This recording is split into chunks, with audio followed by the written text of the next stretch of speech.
Ladies and gentlemen, good morning and welcome to this Science Business Conference titled Sustainable Horizon, Does Our Future Depend on Science? My name is Maryline Fiaschi, I'm the CEO of Science Business, and it is my pleasure to welcome those of you in the room in Brussels and those of you watching online. Thank you very much for joining us today.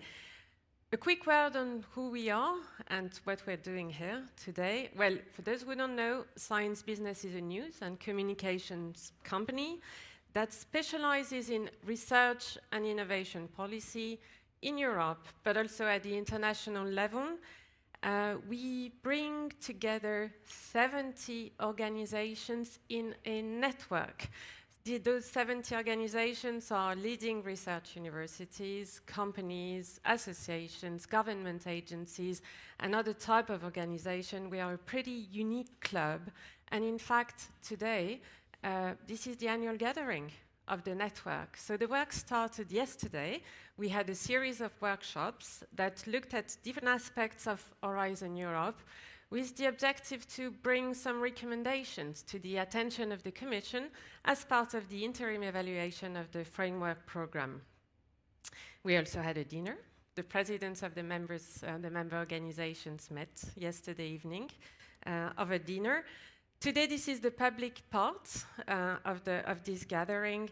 And, well, we are going to look at sustainability and technology. And before I explain what's on the menu today, I want to warmly thank the members of the Science Business Network for your continuous support and for believing in what Science Business wants to achieve.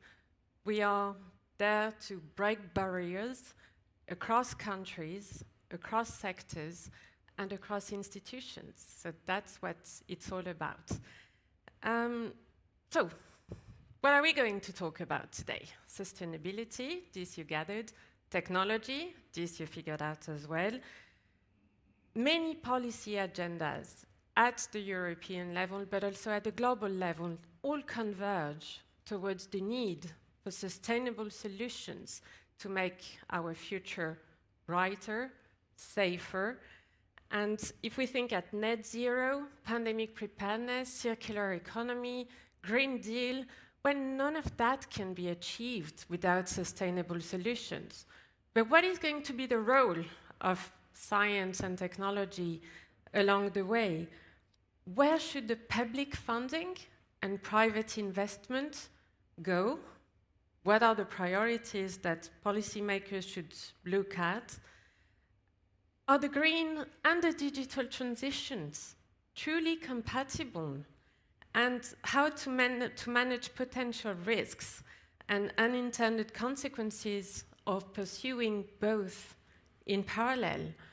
How to ensure that the EU remains open enough and maintain this relationship with long-lasting partners around the world, some of them really close, and at the same time build its technology sovereignty? Well, those are among the questions that we will be addressing today. So we have a long and dense program ahead of us. So I don't want to make this introduction any longer, but before we get on and welcome our first speaker, I just want to thank the sponsors of this conference, namely Attract and ECMWF, the European Centre for Medium Range Weather Forecast. All right, we are ready. You all had a cup of coffee. We don't have much sun, but there is plenty of light. So we are going to start now. And without further ado, I'd like to welcome our first speaker live from Stockholm. And it's my pleasure to welcome Romina Pourmokhtari. She is the Swedish Minister for the Climate and the Environment. Madam Minister, are you with us? I am with you, and thank you so much. Good morning. We don't see you yet, but we're waiting. But while you appear on the screen, I'll just give a quick word of introduction into... Oh, good morning. There we go. So in January 2023, just a month ago, Sweden has taken over the rotating presidency of the EU Council, and in this current context that we all know, the multiple crises that Europe is currently facing, and the many strategic decisions that the EU and the world need to take in coming months, well, the Swedish presidency arrives in critical times, and it could well be a presidency to remember. Romina, you have Iranian roots, if I'm not wrong, and I think, well, you're a young minister. You took office in October 2022, and when you took office, you were just simply the youngest ever minister to enter in the Swedish government. It's an honor to have you with us, and I'd like to hand over to you just to explain a little bit what are the priorities of the Swedish presidency in the field of climate. Madam Minister, the floor is yours. Lovely, thank you so much.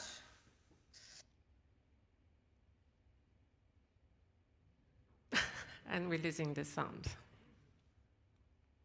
Hold on. I'm just thinking of... That's fine.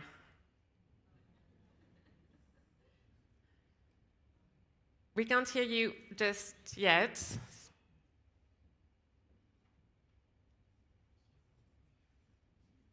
She's muted. Madam Minister, I think you're muted. Can you check on your side? Okay, now. Yes, hopefully good. You hear me now. Yes, go ahead. Perfect. Thank you so much. Okay, ladies and gentlemen, lovely to thank you. So first of all, thank you so much for inviting me to give some opening remarks at this Science Business Annual Conference. And it isn't, it isn't a conference without some technical difficulties, but thankfully you could sort them out quite quickly. It is already 1 month into the Swedish EU presidency, and I think that we will have another busy 5 months ahead of us. Not least in the Environmental Council, where we have numerous important legislative acts on the table. Our success in achieving both prosperity and climate transition will depend on European companies and industries. In Sweden, our wealth and welfare are to a large extent derived from a competitive, innovative, and advanced industry that is forged in an open and trade-reliant economy. To stay competitive and resilient, I am convinced that both Sweden and the rest of the EU needs to be at the forefront of the green transition. The transition to a resource-efficient and fossil-free future will require major investments in innovative industries that can translate both existing and new technology into functional solutions. It will also take research to move our economies away from fossil dependency. A new wave of deep tech innovation is coming and delivering new clean technology to drive our industries forward. Across the EU, we are witnessing a rapid expansion of fossil-free energy production, new factories for electrical vehicles and batteries, as well as technologies for carbon capture and storage. The European Innovation Agenda, presented by the Commission last summer, was a good step in the right direction because it strengthens the value chain for the deep tech sector. We also look forward to the Net Zero Industry Act that President von der Leyen announced at Davos.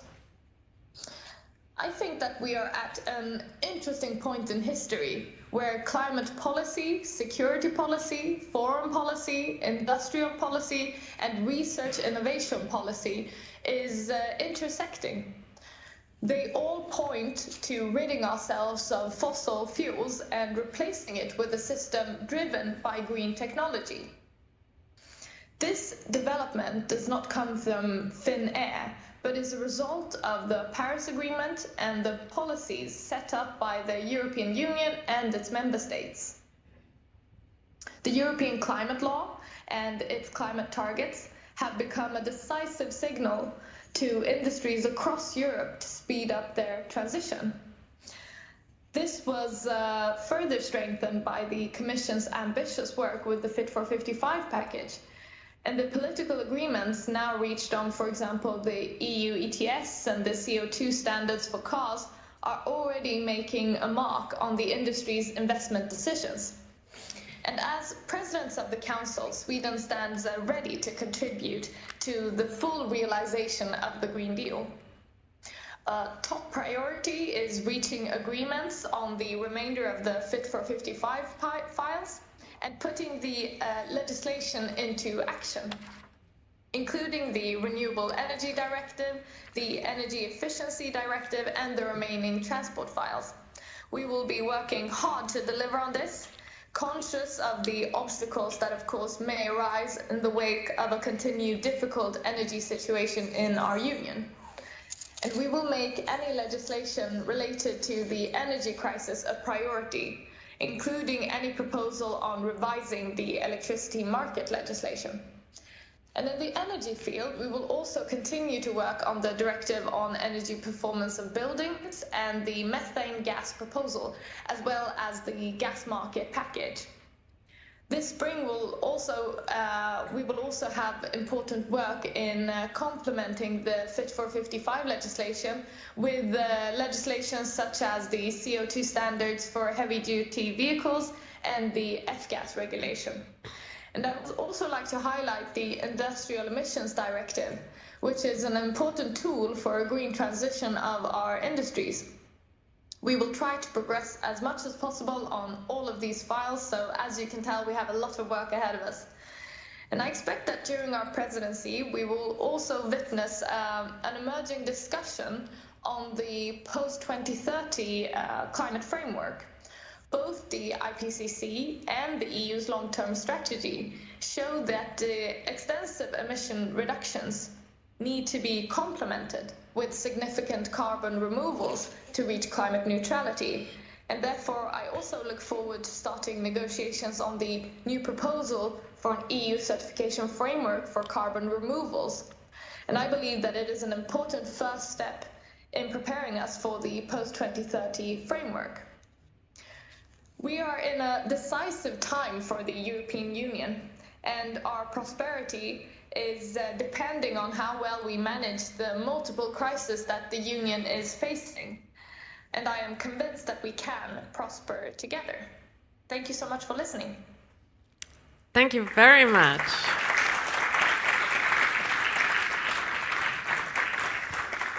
Madam Minister, before you go, can I ask you a few questions? Yeah? Yes, of course. Very good.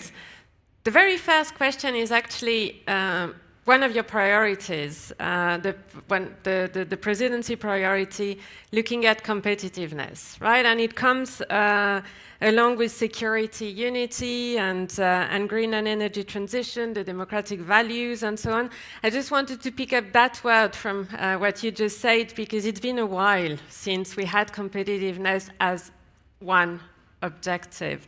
So just to understand, what are the plans exactly of the presidency to make Europe more competitive, and especially in the sectors that are relevant to achieve the green objectives?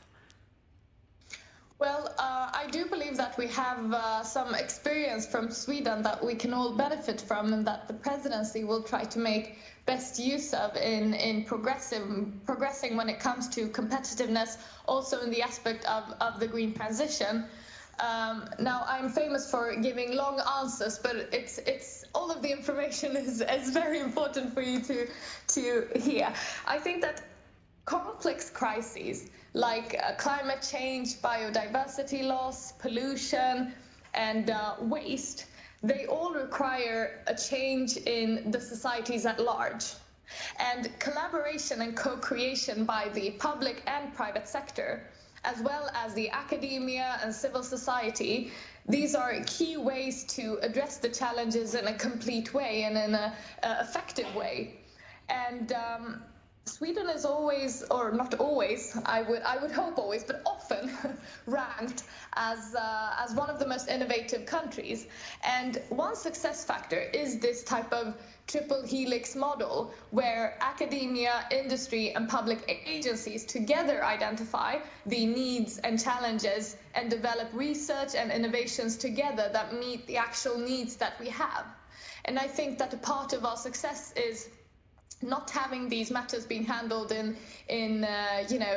different isolated cells, but rather working together to actually meet the challenges that we are all facing together. And as Minister for Climate and the Environment, I will invite my EU colleagues to an informal meeting in April. And for the first time in this meeting, we will also invite business frontrunners, one from each country, in the green transition to share their experiences and their analysis of roadblocks and policy needs to speed up the green transition.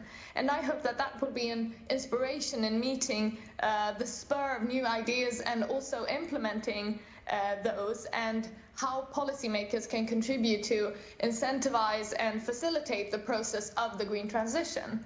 And let me also mention that at a national level, we've had a multi-stakeholder initiative, which is called Fossil Free Sweden. I'm guessing a few of you have probably heard of it. And I truly think that it can serve as an inspiration. It was established to increase the pace of our climate transition in Sweden to contribute to us becoming the world's first fossil-free welfare nation. And the goal is to build a strong industrial sector and to create more jobs and export the opportunities that come of going fossil-free. And Fossil Free Sweden has a unique role between the business sector and politics. They've created 22, the 22 business sectors have together created roadmaps for fossil-free competitiveness within the framework of Fossil-Free Sweden. And these roadmaps contain both commitments and political proposals. So Fossil-Free Sweden works to make the implementation of these roadmaps also possible and to develop the strategies around different areas to speed up the transition. And these are some of the examples of experiences that Sweden has that I hope can contribute to an inspiration to all of our member countries and contribute to the work that we need to bring forward during our presidency. Thank you. Because you mentioned the industry and the co-creation process and the importance of bringing together the stakeholders from academia, research and industry. Well, looking at industry in particular and companies, and I know you've got plenty of files on your desk, and you mentioned a number of legislative files that we need to be dealt with. But last week, the President of the Commission, Ursula von der Leyen, released the Green Deal industrial plan, right? What do you think of it? Is Sweden going to be supportive of it? Well, I think that any type of proposal that is contributing to the EU continuing to keeping our global leadership and being at the forefront of the climate transition is something to be welcomed. And I think that also when we're looking at different parts of the world, when we see initiatives such as IRA, which of course becomes a concern for the EU, is at the foundation not a bad thing. The US are trying to contribute to the transition further than they have done earlier, and trying to, run to reach the global leadership that the EU still has. And this is not a bad thing. I try to challenge anyone I meet, whether it's a business leader, an industrial representational person, or a politician from any country, to challenge the EU and to challenge Sweden at being at the forefront of the transition, because this will also come with big benefits for the competitiveness and the speed of the transition, which we are not reaching up to right now. We are in a rush, and we are not meeting the urgency that climate transition has. So I think that any initiatives, of course, you'd have to look at what it contains of, but any initiative that is trying to get us further in the transition is something to be welcomed and to be worked hard at from the presidency's side to contribute to the EU's global leadership in the climate transition. Fantastic. One last question for you. Going to the question of technology, if you had a wish list of new technologies and solutions to be invented tomorrow to support Sweden's climate action plan and the European Green Deal. What would they be? We have here in Brussels an audience of R&D leaders, so they can start working on them tomorrow if they haven't yet started. So what is your advice or your wish? Well, I have three. Okay, the first take one notes. Is, yes, take notes, please do. And I am somewhat of a nerd, so they are quite specific. But the first one is, well, of course, fossil-free energy, transportation, and industrial processes. In this work, we need to strengthen the research in policy innovation and in behavioral change and in decision-making processes, etc. And this is an important aspect of the transition that Sweden is working quite hard at. And they are required alongside the faster development of new technologies, of emerging new industries and markets.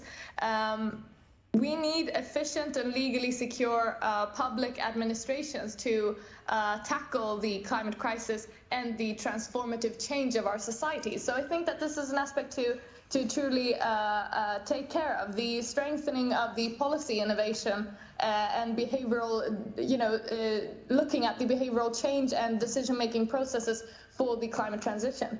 And second one is new technologies to increase our resource efficiency. We have to do more with less. As you all, of course, are familiar with, the big amounts of our emissions come from actually getting out the production, getting out the materials necessary. So we need to do more with less virgin materials and increase the efficiency of our material use, less energy use, less transport efficiency, and this includes efficient delivery systems, and of course also again new behaviors. And we need recycling technologies to maintain the quality of materials in a circular economy. And I also think that green and fossil-free chemistry is a very important part of reducing the toxicity in our material flows. So to reach a circular economy, these are very important aspects. And the last one on my wish list, we need a nature-positive food production and bioeconomy. And this will, of course, require innovative technologies in our whole food chain, from farm to fork. Agriculture and food production are sectors contributing to high emissions worldwide.